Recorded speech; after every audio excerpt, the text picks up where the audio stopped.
2 కూటములు, ఒక కూటమికి కాంగ్రెస్ లీడ్ చేసింది, ఒక కూటమిని బీజేపీ లీడ్ చేసింది. మిగతా 2 సేమ్, శివసేన షిండే, శివసేన అతను బాల్ ఠాకరే గారు అబ్బాయి, ఇంకొకటి ఎన్సీపీ కదా, ఎన్సీపీ.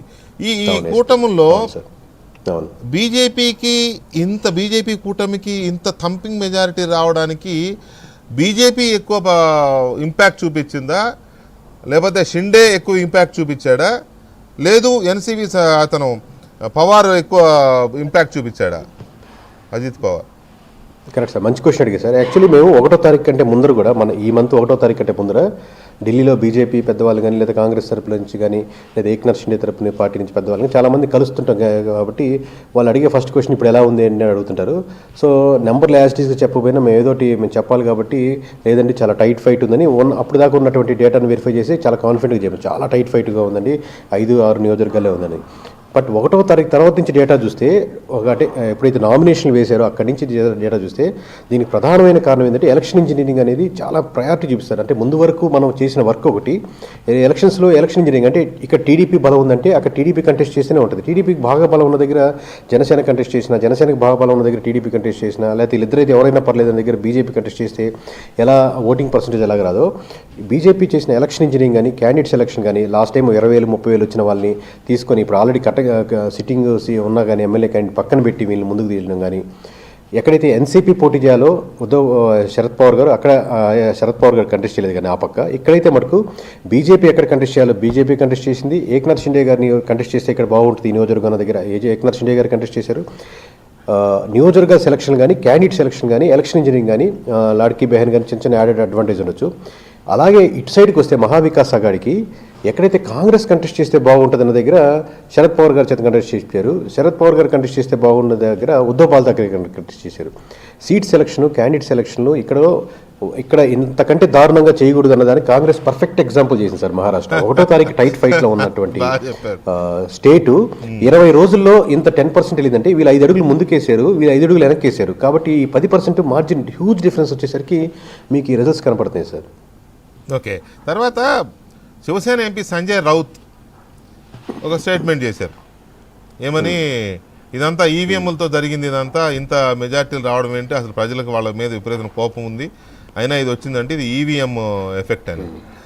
ఏపీ అప్పుడు కూడా వైసీపీ అదే కామెంట్స్ చేసింది, సేమ్ స్టేట్మెంట్స్ ఇప్పటికీ చేస్తూనే ఉన్నారనుకోండి వాళ్ళు. సో దీని మీద ఈవీఎంలు అనే దాని మీద మీ రియాక్షన్ ఏంటి సార్? ఇప్పుడు ఏదో నేను ఈవీఎంకి బ్రాండ్ అంబాసిడర్ లా తయారైపోతున్నా సార్. ఓవరాల్ ఏదో రైట్ అయితే ఈవీఎం తీసుకున్నట్టు, ఎందుకంటే అదే ఎలక్షన్ ఇంజనీరింగ్ ఈవీఎం కరెక్టే సార్, రాంగ్ చేసింది. ఎందుకంటే ఎలక్షన్ ఇంజనీరింగ్ యొక్క ఓటర్ పర్సంటేజ్ దాంట్లో కాంగ్రెస్ చాలా దారుణంగా బిహేవ్ చేసింది సార్. ఓవరాల్గా నేనే చెప్తాను కదా సార్, మామూలు మీకే కాదు, ఇది మామూలు లైవ్లో చెప్తున్నాను.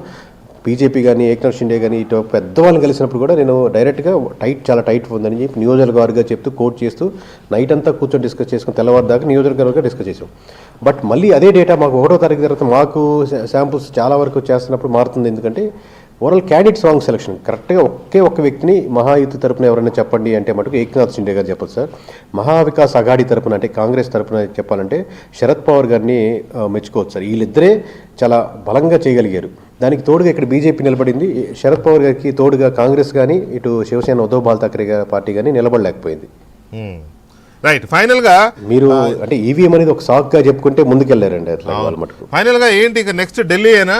ఢిల్లీ ఎలా మార్చిలో ఉన్నట్టుంది ఎలక్షన్. ఢిల్లీ ఇప్పటి వరకు మీకున్న అవగాహన ఏంటి? ఢిల్లీ ఫిబ్రవరి ఉంది, ఫిబ్రవరి.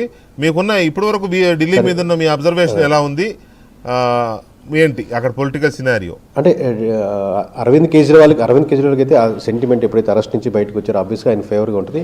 ఇర్రెస్పెక్ట్ ఆఫ్ వేరే కంట్రీలో ఉన్న అరవింద్ కేజ్రీవాల్కి బాగుంటుంది సార్. అది ఎంత ఉంది ఇప్పుడు ఇందాక చెప్పినట్టు ఇప్పుడు బాగుండొచ్చు, బట్ ఎలక్షన్ ఇంజనీరింగ్లో వాళ్ళు బాగా చేసుకోగలుగుతారా, ఆ local 1-to-1 house hold touch చేయగలుగుతారా అనేది ఫ్యాక్టర్స్గా ఆధారపడతాయి సార్. హర్యానా, మహారాష్ట్ర ఈ రాష్ట్రాల ఇంపాక్ట్ ఢిల్లీ మీద పడే అవకాశం ఉందా?